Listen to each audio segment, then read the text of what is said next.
नया रास्ता पाठ 17।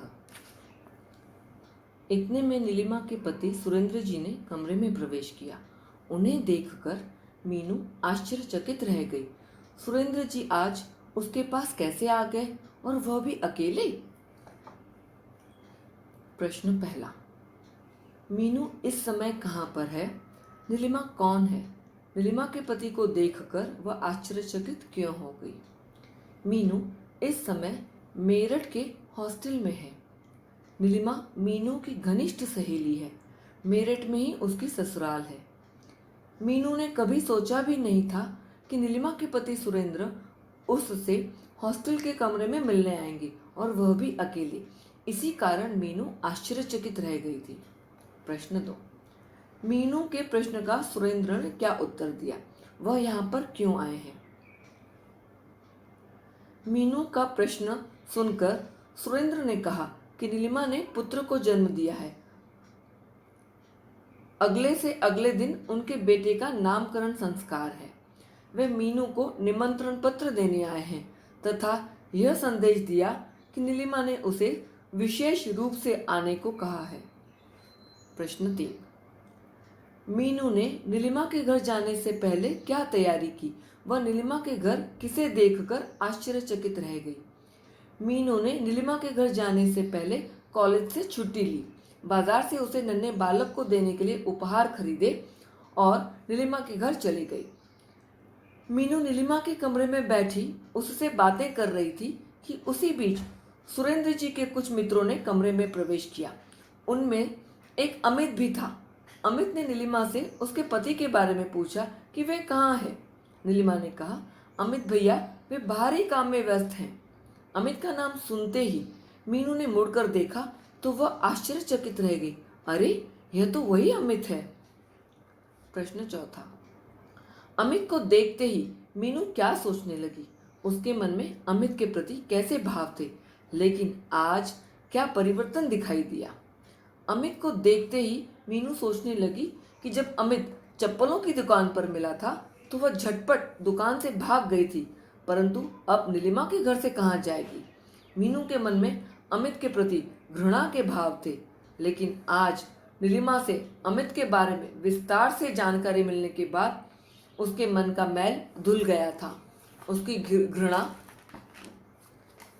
खत्म हो चुकी थी। अवतरण 2, आशा के विवाह को 5 महीने बीत चुके थे। इस बीच माँ के कई पत्र मीनू के पास आए। प्रश्न पहला, आशा कौन है? आशा का विवाह किससे हुआ था? वह कहाँ कार्यरत है? आशा दयाराम जी की छोटी पुत्री है, मीनू की छोटी बहन है। वह सुंदर है, वह रूपवती है, वह अल्हड़ स्वभाव की हंसमुख लड़की है। उसका विवाह आलोक से हुआ था, जो कि इंजीनियर है और दिल्ली में कार्यरत है।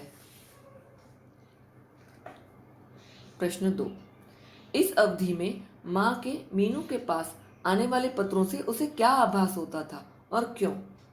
आशा की शादी को 5 महीने बीत गए थे। इस बीच माँ के कई पत्र मीनू के पास आए। माँ के पत्रों से मीनू को आभास होता कि उसकी माँ दोनों बेटियों के सामने ना होने के कारण माँ को कितना अकेलापन सा महसूस होता था, यह बात उसे पता चलती थी। आशा अपने ससुराल में थी और मीनू मेरठ में वकालत की पढ़ाई कर रही थी, इसीलिए माँ अपनी बेटियों से दूर थी या उसकी बेटियां उससे दूर थी। इसी कारण माँ की पीड़ा का एहसास, माँ के अकेलेपन का एहसास मीनू को हो गया था। प्रश्न 3, माँ या पिताजी के पत्र आने पर मीनू की क्या दशा होती थी? उसमें उसे क्या शिक्षा दी जाती थी? आज माँ का पत्र पढ़कर उसके हृदय में कौन सा भाव जागा, समझाकर लिखिए।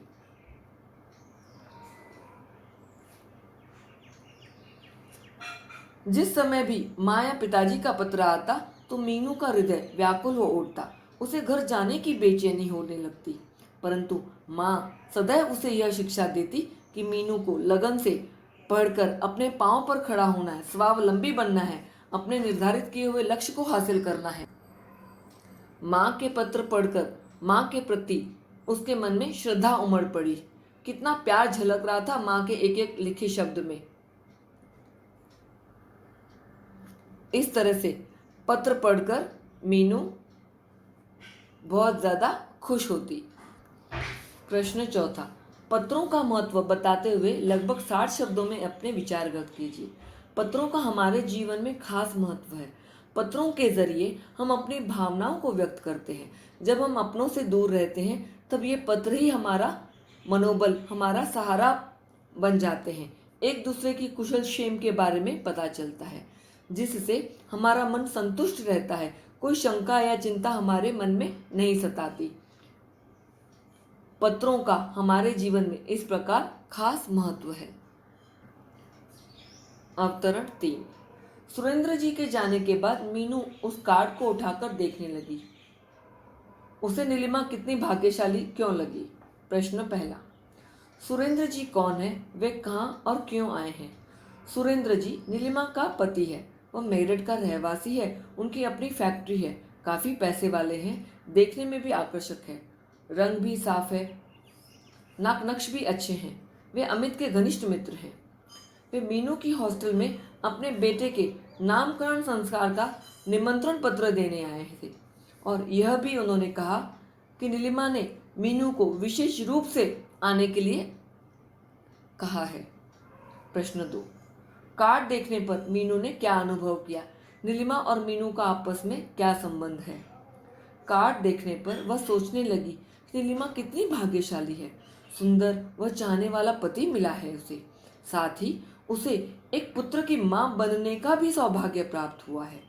नीलिमा और मीनू घनिष्ठ सहेलियां हैं। दोनों ही मीरापुर की रहने वाली हैं। उन दोनों ने एमए की परीक्षा साथ में ही दी थी। अब मीनू मेरठ में वकालत पढ़ रही है और नीलिमा के ससुराल भी मेरठ में ही है। इस प्रकार दोनों का आपस में मिलना लगा रहता है।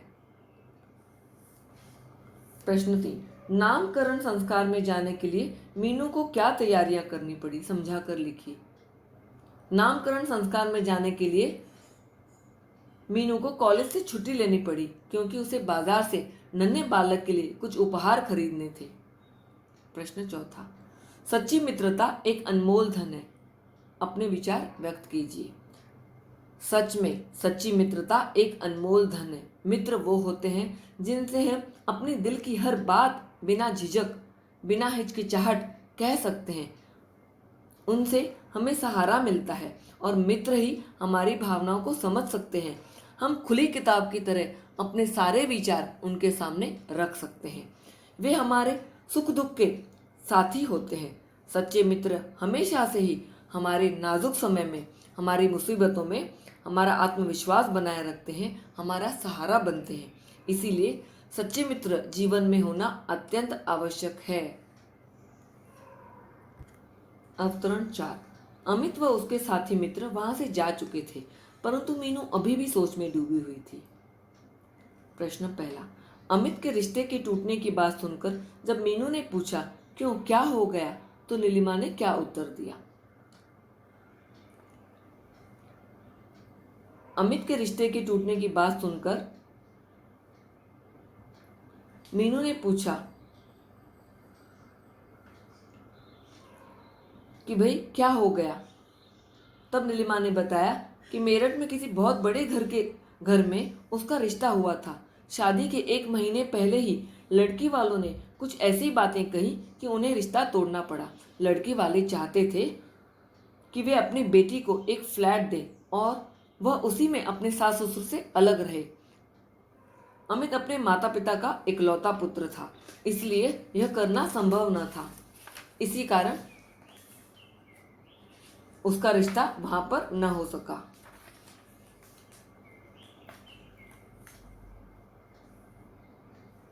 प्रश्न 2, नीलिमा का उत्तर सुनकर मीनू ने क्या प्रतिक्रिया व्यक्त की तथा नीलिमा ने मीनू की प्रतिक्रिया पर क्या स्पष्ट किया? मीनू ने कहा, लड़की वालों ने कुछ तीखे वचन कह दिए होंगे, इसलिए रिश्ता टूट गया है, क्योंकि रिश्ता टूटना इतना आसान काम नहीं है। मीनू की प्रतिक्रिया पर नीलिमा ने कहा कि लड़की वाले चाहते थे कि अपनी बेटी को एक फ्लैट दें और वह उसी में अपने सास ससुर के साथ अलग रहे। अमित अपने माता पिता का इकलौता बेटा है, इसलिए ऐसा करना संभव न था और माता पिता भी नहीं चाहते थे कि वे अपने इकलौते बेटे को अपने से अलग करें और उन्हें यह सब समझ में आ गया था कि ये सब धनीमल जी की चाल थी। प्रश्न 3, क्या अमित मेरठ वाली लड़की से शादी करने को इच्छुक था? यदि नहीं तो शादी तय कैसे हो गई? नहीं, अमित मेरठ वाली लड़की सरिता से शादी करने का इच्छुक बिल्कुल भी नहीं था। सरिता में ऐसे कोई गुण नहीं थे जो अमित चाहता था, परंतु अपने माता पिता के विरुद्ध न बोल सका। अमित के माता पिता ने पैसों की लालच में आकर अमित की शादी बड़े घर की लड़की से तय कर दी थी। अमित दब्बू स्वभाव का था। वह अपने माता पिता का आज्ञाकारी पुत्र था। वह उनकी भावना को ठेस नहीं पहुंचाना चाहता था, इसलिए चुपचाप उनकी बातें सुनता रहा और अपने विचार व्यक्त नहीं कर पाया। इसी कारण वहां पर शादी तय हो गई। प्रश्न 4, अब अमित के पिता मेरठ वाली लड़की से अपने बेटे की शादी क्यों नहीं करना चाहते थे? उन्होंने अमित को क्या अधिकार दिया और क्यों? अमित के पिता मायाराम जी धनीमल जी की बेटी सरिता के साथ अमित का रिश्ता तय नहीं करना चाहते थे, क्योंकि लड़की वाले चाहते थे कि उनकी बेटी सरिता और अमित शादी के बाद अलग गृहस्थी बसाएं। और अमित अपने माता पिता का इकलौता पुत्र था। उसके माता पिता नहीं चाहते थे कि अमित सरिता के साथ फ्लैट में रहे। लड़की वालों के तीखे वचन और उनकी हरकतें देखकर, उनकी चाल देखकर अमित के पिता ने अमित के ऊपर यह निर्णय सौंप दिया कि वह अब खुद निर्णय ले, क्योंकि उन्हें लगने लगा था कि वो अमित के जीवन के साथ खिलवाड़ कर रहे हैं। इसीलिए शादी का निर्णय उन्होंने अमित पर छोड़ दिया कि वह सरिता से शादी करे या ना करे। नीलिमा से कौन सी व्यथा कथा सुनकर मीनू द्रवित हो गई और अमित के प्रति घृणा का भाव तिरोहित हो गया। समझाकर लिखिए। नीलिमा ने मीनू को बताया कि अमित ने मीरापुर में कोई लड़की देखी थी जो उसे बेहद पसंद थी। उस समय उसके माता पिता की गलती के कारण या पैसों की लालच में आकर माता पिता ने उसकी शादी बड़े घर की लड़की से तय कर दी थी। अपने माता पिता की गलती से यह रिश्ता न हो सका था, परंतु अमित चाहता था कि यदि मीरापुर वाली लड़की की शादी अभी तक अगर ना हुई हो तो आज भी वह उसी से शादी करना चाहता है। यह बात सुनकर मीनू के मन की घृणा, अमित के प्रति जो भाव थे, घृणा के जो भाव थे, वो स्नेह में परिवर्तित हो गए या उसकी घृणा अमित के प्रति मिट गई थी। मीनू परिस्थितियों से हार मानने वाली कोई साधारण नारी नहीं थी। स्पष्ट कीजिए कि उसने अपने जीवन को कैसे नई दिशा दी। मीनू परिस्थितियों से कभी भी हार नहीं मानती थी। उसमें साहस, संयम, आत्मविश्वास, दृढ़ निश्चय, लगन कूट कूट कर भरी हुई थी। वह शादी के कारण अपने जीवन को बर्बाद नहीं होने देना चाहती थी, इसलिए शादी का फैसला ना करके उसने पढ़ने लिखने का निर्णय लिया। बचपन से ही चाहती थी कि वह वकील बने, अपने लिए एक लक्ष्य हासिल करे और जीवन में लक्ष्य हासिल करके स्वावलंबी बनकर वह समाज को दिखा देना चाहती थी कि वह लड़की ज़रूर है, लेकिन उसमें भी इतना साहस, इतनी हिम्मत है कि वे अपने पढ़ लिख कर अपने लिए जीवन का नया रास्ता चुने, अपने लिए वो हर कार्य जुटाए, वो हर चीज़ हासिल करे जो एक पुरुष हासिल कर सकता है। इस तरह से उसकी लगन शिक्षा के माध्यम से उसने दिखा दिया कि वह लड़की ज़रूर है, लेकिन वो हार नहीं मानती, वो परिस्थितियों से घबराती नहीं है। अवतरण। रात्रि के 10 बजे तक अमित कार्यों में व्यस्त रहा। उसके बाद जब वह नीलिमा के पास आया तो मीनू वहां न दिखाई दी। उसने सोचा कि कार्य समाप्त हो जाने पर ही वह कुछ समय बैठकर मीनू से बातें करेगा। प्रश्न 1, अमित मीनू को अपने हृदय की कौन सी बात बताना चाहता है? अमित मीनू को सब कुछ सच बताना चाहता था। उसे मीनू की सारी गलतफहमियां दूर करनी थी। उसके दब्बू स्वभाव होने के कारण ही और अपने माता पिता की इच्छाओं का विरोध न करने के कारण ही उसका रिश्ता मीनू से न हो सका था। वो अपनी गलतियों की माफ़ी मांगना चाहता था, उससे सारी सच्चाई बताकर अपनी गलतियों की माफ़ी मांगकर सारी गलतफहमियां दूर करना चाहता था। मीनू की भावनाओं को जो उसने ठेस पहुंचाई थी उसके बारे में बात कर वह बताना चाहता था कि उसे कितना पश्चाताप है, उसे कितनी आत्मग्लानि महसूस हुई थी जब मीनू का रिश्ता ठुकराया गया था। और आज भी वह मीनू से ही प्यार करता है और मीनू से ही शादी करना चाहता है, यह सब वह उसे बताना चाहता था। प्रश्न 2, अमित को नीलिमा से मीनू के बारे में किस बात का पता चला? अमित को मीनू के बारे में नीलिमा से यह पता चला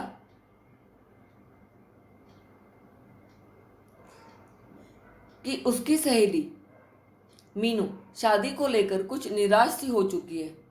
मेरठ वालों के यहाँ से जब से उसका रिश्ता टूटा है तब उसने शादी का निर्णय लेना ही छोड़ दिया है और उसने यह सोचा कि वह पढ़ लिख कर वकील बनेगी, स्वावलंबी बनेगी, अपने जीवन के लक्ष्य को हासिल करेगी। इसीलिए उसने मेरठ में वकालत की पढ़ाई के लिए दाखिला ले लिया है और वो पढ़ लिख कर अपने लक्ष्य को हासिल करना चाहती है। ये सारी बातें अमित को नीलिमा से मीनू के बारे में पता चलती है। प्रश्न 3, मीनू की व्यथा कथा सुनकर अमित को क्या महसूस हुआ? इस सब के लिए वह किसे दोषी मान रहा है और क्यों? समझा कर लिखिए। यह सुनकर अमित को आत्मग्लानि महसूस हुई। उसे लगा कि उसने मीनू के हृदय को पीड़ा पहुंचाई है, ठेस पहुंचाई थी। उसी के कारण मीनू जीवन में इतनी निराश सी हो चुकी थी।